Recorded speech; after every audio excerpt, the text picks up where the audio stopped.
el día que dibujó el universo en una servilleta con ciencia expandida y el látice. Lo tengo grabado como si hubiera pasado ayer. Era una cafetería cualquiera, sillas de metal, paredes color mostaza. Pero por unos minutos, ese lugar se volvió, para nosotros, el centro del universo. Jacobo llegó como siempre, con su cuaderno bajo el brazo. No saludaba con palabras, sino con la mirada. Y ese día, sus ojos estaban distintos, más abiertos, como si ya hubieran visto algo que el resto todavía no. Se sentó frente a mí, pidió un café sin azúcar y permaneció en silencio casi 3 minutos. Solo miraba la mesa, como si esperara que algo invisible apareciera. Entonces, sacó una servilleta. No supe si era para limpiar algo o para iniciar otra cosa, pero lo que hizo me dejó sin palabras. Con una pluma azul, de esas comunes, trazó un punto en el centro. Luego empezó a dibujar círculos concéntricos. No eran simétricos ni perfectos, pero vibraban con una precisión que no podía ignorar. «Esto es el látice», me dijo sin mirarme. «La red que sostiene todo lo que crees que es real». Al principio pensé que era una metáfora, una forma poética de hablar del campo cuántico o del alma. Pero no. Jacobo hablaba en serio. Hablaba de una estructura energética real, de un patrón de conciencia que lo conecta todo: el cuerpo, los pensamientos, el espacio y el tiempo. Decía que cada pensamiento generaba una onda en ese campo, pero que la mayoría no lo percibíamos porque no sabíamos dónde mirar. «La mente no piensa, la mente teje», dijo. «Cada pensamiento es una puntada en el tapiz de la realidad». Escribió una frase en una esquina de la servilleta: «Más adelante entenderás». Esa frase lo cambió todo, porque desde ahí nada volvió a funcionar como antes. Ni su vida, ni sus relaciones, ni sus investigaciones. Esa noche, antes de despedirnos, me dijo algo que todavía hoy no logro olvidar. El problema no es que no creas en esto. El problema es que ya lo estás usando. Y no lo sabes. Y si estás escuchando esto ahora, tal vez tú también ya lo estás usando. Quizás por eso esta historia llegó hasta ti. En el próximo fragmento te contaré lo que ocurrió la primera vez que Jacobo entró en la sala de Pachita, y por qué al salir dijo que había visto cómo se forma el cuerpo desde la luz. Comenta si alguna vez sentiste que tus pensamientos cambiaban algo allá afuera. Tal vez sea más real de lo que imaginas.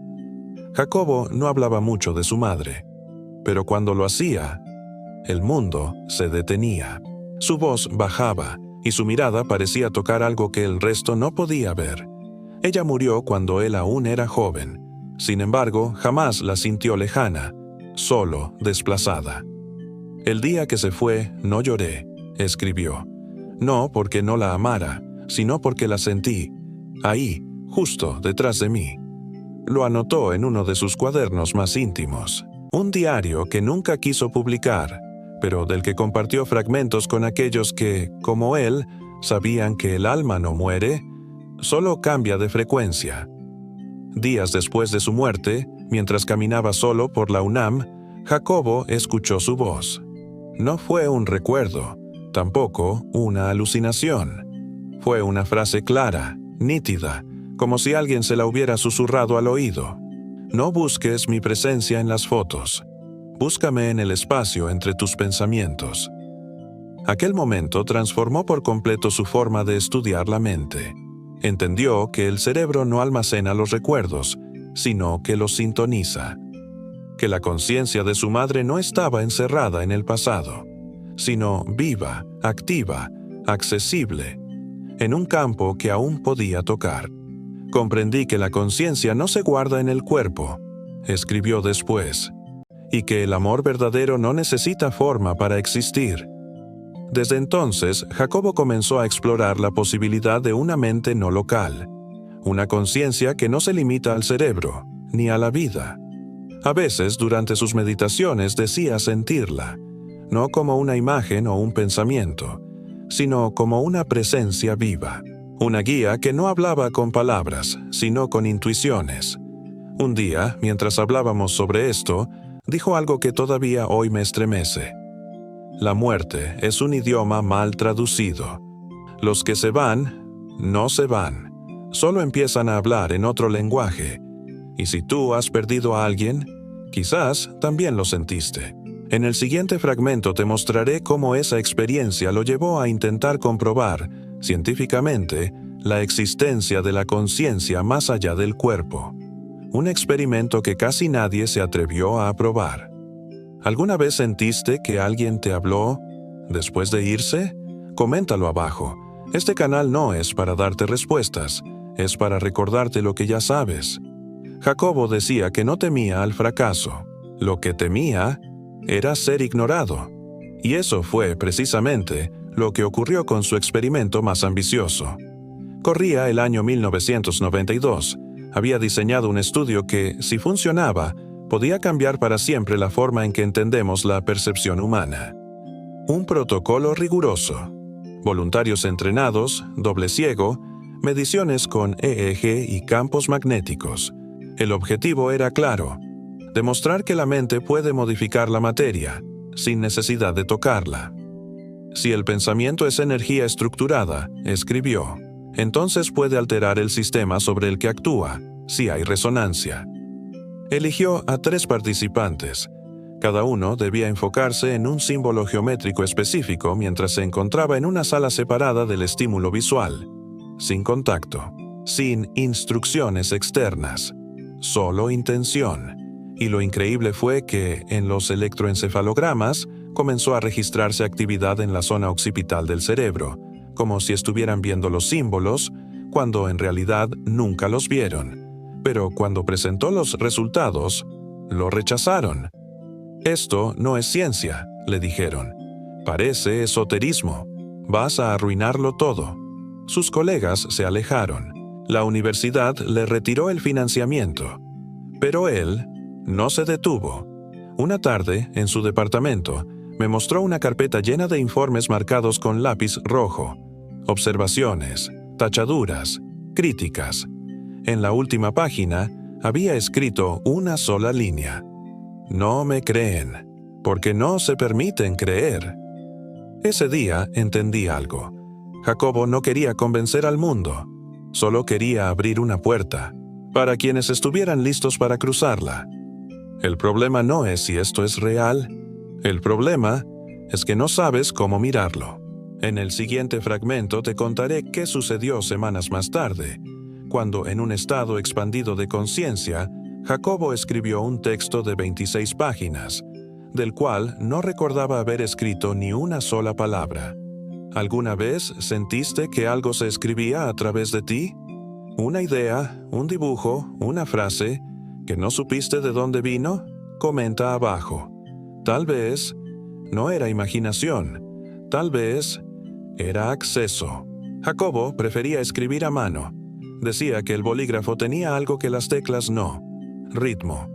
Pero aquella noche, lo que escribió no tenía ritmo. Tenía otra cosa, algo que ni siquiera él logró describir con claridad. Fue en octubre del 93. Estaba solo, en su estudio. La luz baja, música tibetana de fondo. No tenía intención de escribir, solo quería meditar, pero después de unos 20 minutos, algo ocurrió. Sus dedos empezaron a moverse, no lentamente, no en trance, sino con una firmeza extraña, como si ya supieran exactamente lo que tenían que decir. Durante 2 horas completas escribió sin parar, sin corregir, sin pensar, sin mirar lo que salía. 26 páginas, de un tirón. Al día siguiente, al releerlas, se quedó en silencio. Me las mostró sin emitir palabra. Le pregunté, ¿esto lo escribiste tú? Él respondió, mis manos, sí, mi mente, no lo sé.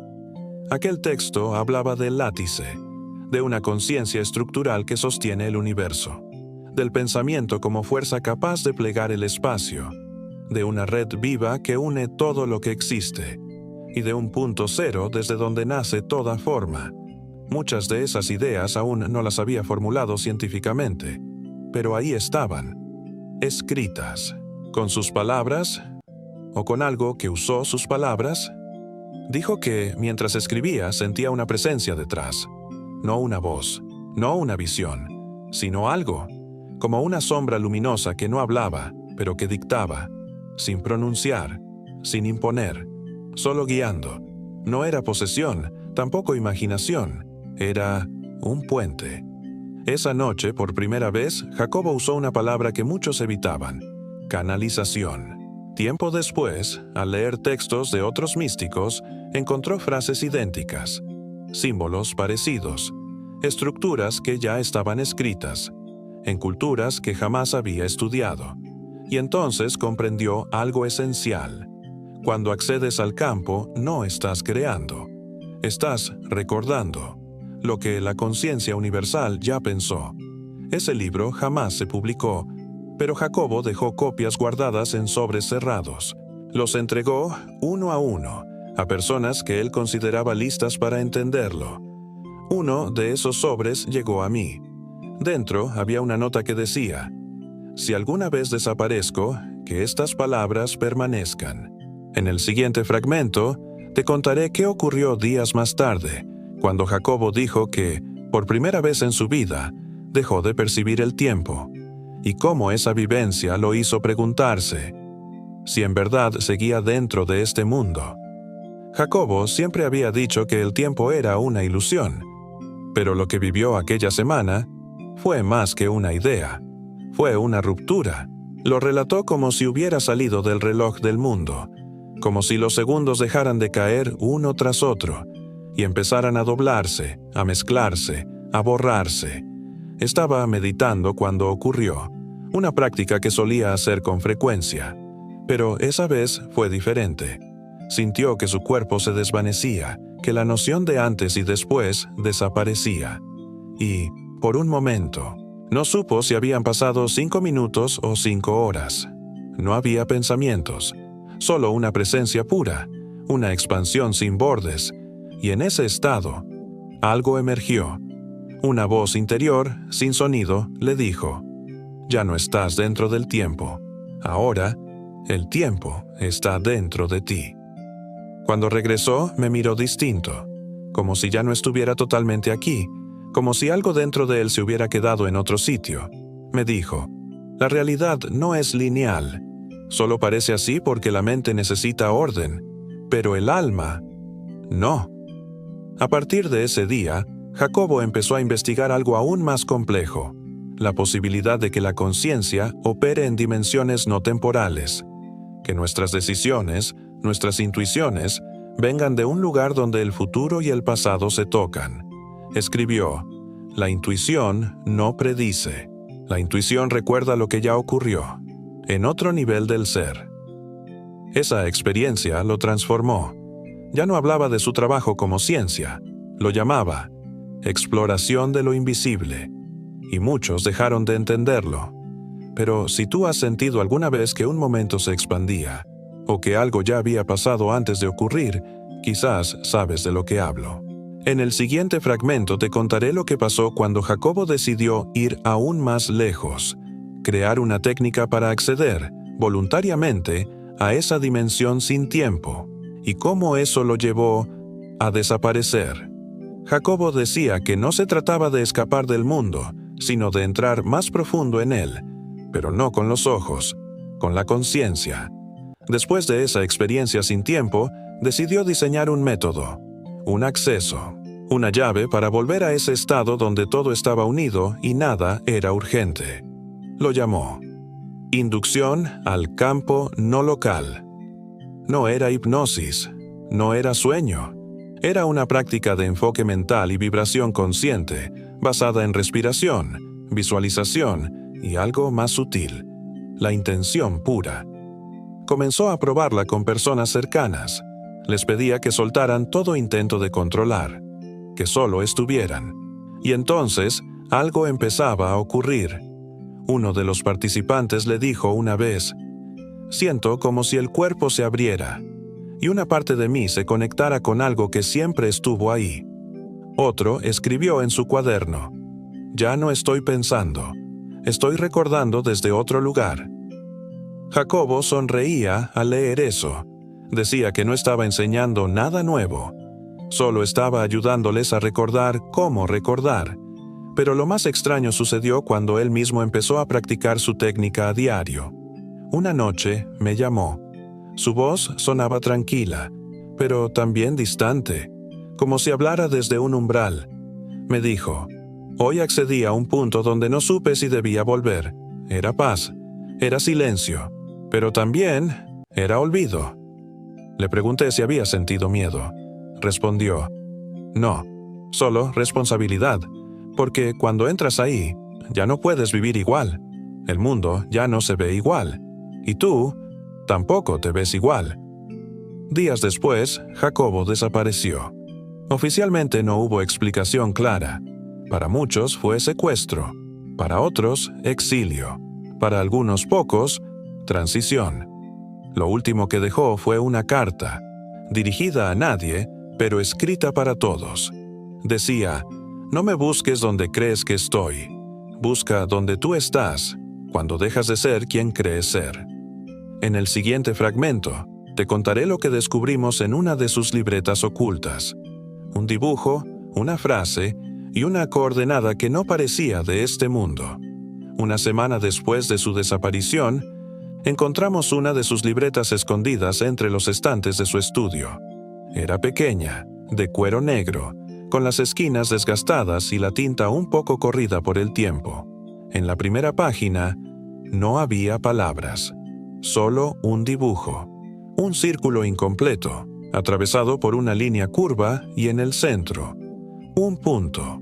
Debajo, una frase: aquí no es un lugar, es un estado. Al pasar las páginas, descubrimos algo más extraño. Una secuencia de números, como coordenadas, pero al buscar su ubicación en un mapa, no llevaban a ningún sitio reconocible. Un compañero sugirió que tal vez eran simbólicas, una referencia a niveles de frecuencia o tal vez a estados alterados de conciencia. Pero algo en esa libreta no parecía solo simbólico, era como si estuviera viva, como si cada palabra, cada trazo, hubiera sido escrito desde otro plano. Había una página con una sola línea, escrita con otro tipo de letra. Lo real no desaparece, solo se desplaza fuera de la mirada común. Desde entonces, empecé a sospechar que Jacobo no se había ido, que simplemente había salido del marco habitual de percepción, y que quienes logran expandir su conciencia, a veces ya no pueden regresar del todo. Un día, mientras meditaba en silencio, pensando en él, sentí algo. No fue un pensamiento, ni un recuerdo, fue una presencia, como si alguien me observara desde adentro, sin rostro, sin palabras, pero con una claridad que estremecía, y en ese instante entendí lo que él quería decir cuando hablaba del campo, ese lugar sin lugar, donde todo ya está conectado, y lo invisible se vuelve inevitable. En el siguiente fragmento, te contaré lo que ocurrió cuando uno de sus antiguos alumnos decidió replicar su técnica y terminó escribiendo un mensaje que no era suyo, pero que parecía venir directamente de él. Fue casi un año después. Uno de sus alumnos, un joven investigador que lo había acompañado en sus últimos talleres, decidió replicar el método de inducción al campo no local. No por ciencia, por impulso, por algo que sentía dentro, como una urgencia que no venía de él.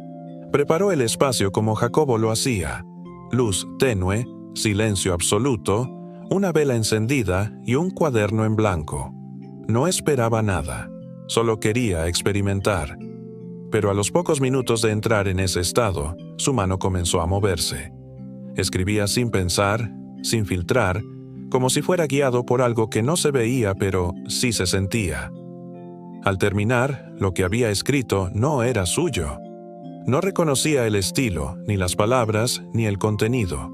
Era una carta, firmada con las iniciales JK.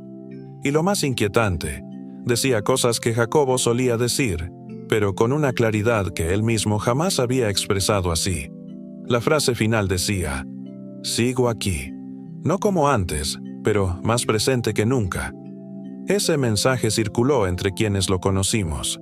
Algunos lloraron, otros se rieron, como si al fin entendieran algo, y unos pocos decidieron guardar silencio, porque sabían que no se trataba de probar nada, sino de abrir algo que no se puede demostrar, pero que cuando lo sientes, te cambia para siempre. Desde entonces, varios de sus alumnos han reportado experiencias similares, escrituras automáticas, sensaciones de presencia, ideas que aparecen completas, como si vinieran de un archivo invisible. No lo llaman canalización, no lo llaman milagro, lo llaman acceso. Y tal vez, solo tal vez, eso es lo que Jacobo quería dejarnos. No respuestas, sino una forma de entrar en la pregunta. En el próximo fragmento, te contaré qué ocurrió con los documentos inéditos que dejó escondidos en sobres sellados y por qué uno de ellos fue encontrado, en un lugar donde nadie lo había puesto. Uno de los sobres sellados apareció años después, en una biblioteca que Jacobo jamás visitó en persona. Estaba dentro de un libro viejo, uno de esos que casi nadie consulta, sobre geometría sagrada y estructuras del vacío. Quien lo encontró no lo estaba buscando, solo hojeaba al azar, cuando el sobre cayó al suelo como si se hubiera soltado del tiempo. No tenía remitente, solo un símbolo en la parte frontal, una espiral que se cerraba sobre sí misma y, en el centro, una letra, Z. Dentro del sobre había 12 hojas manuscritas, con trazos distintos, como si cada página hubiera sido escrita en un estado diferente de conciencia, pero todas giraban en torno a una misma idea. La conciencia crea realidad no por deseo, sino por resonancia. Una de las páginas hablaba del tiempo, pero no como una línea, sino como un campo expandido donde todo ya ocurrió y solo accedemos a lo que sintonizamos. Otra decía, el instante en que dejas de buscar, la puerta se abre, porque era tu búsqueda la que la mantenía cerrada. Lo más inquietante fue la última hoja. No estaba escrita a mano. Era una impresión térmica, como las que salen de un equipo médico. Pero en lugar de datos clínicos contenía una frase en bajo contraste. Este mensaje fue emitido desde una frecuencia no humana, y tú también puedes hacerlo. A partir de ese hallazgo, muchos comenzaron a revisar sus propios cuadernos, sus sueños, sus meditaciones antiguas, y algunos encontraron señales, frases que no recordaban haber escrito, dibujos que no sabían descifrar, pero que, al compararlos, coincidían con símbolos que Jacobo había investigado, con estructuras vistas en visiones, con patrones repetidos a lo largo de culturas separadas por siglos, como si todos estuvieran tocando la misma melodía, pero desde instrumentos distintos. En el próximo fragmento te contaré lo que ocurrió la última vez que alguien afirmó haberlo visto, y por qué su testimonio no fue ignorado, sino resguardado en silencio por quienes sabían que Jacobo nunca se fue del todo. Fue en 2003. Una mujer que había asistido a uno de sus talleres años atrás relató algo que, de entrada, parecía inverosímil. Dijo que lo vio caminando en Tepoztlán una mañana nublada, justo frente a la antigua casona donde solía hospedarse. No lo dudó. Era él. Lo llamó por su nombre. Él no respondió. Solo la miró, como si ya supiera lo que ella iba a decirle. Y luego siguió su camino, sin prisa, sin dejar huella. Cuando lo contó, nadie se lo tomó en serio. Pero unos días después, otro testimonio llegó desde otro lugar, y luego otro, y otro más. Distintas personas, sin vínculo entre ellas, decían haberlo visto. Pero no era siempre igual, a veces más joven, otras con la mirada más profunda, como si no fuera una aparición fija, sino una frecuencia en movimiento. Una de esas personas relató algo más perturbador, que Jacobo no caminaba. Parecía flotar ligeramente, como si no terminara de pisar este mundo. Otro decía que, al verlo, sintió que sus pensamientos se detenían. No por miedo, sino por presencia. Y en todos los relatos había algo en común. Después de verlo, algo cambiaba. Un recuerdo se despertaba, un sueño se activaba, una certeza emergía. No era prueba, era eco. Un eco que venía de un lugar que no tiene nombre, pero sí vibración. Años después, un investigador recopiló todos esos testimonios y descubrió algo curioso. Todos ocurrieron cerca de zonas donde el campo magnético de la Tierra tiene fluctuaciones inusuales. ¿Estás preparado para una segunda parte de esta historia? Si es así, te invitamos que te suscribas al canal y activas las notificaciones para no perderte ningún video. Hasta la próxima.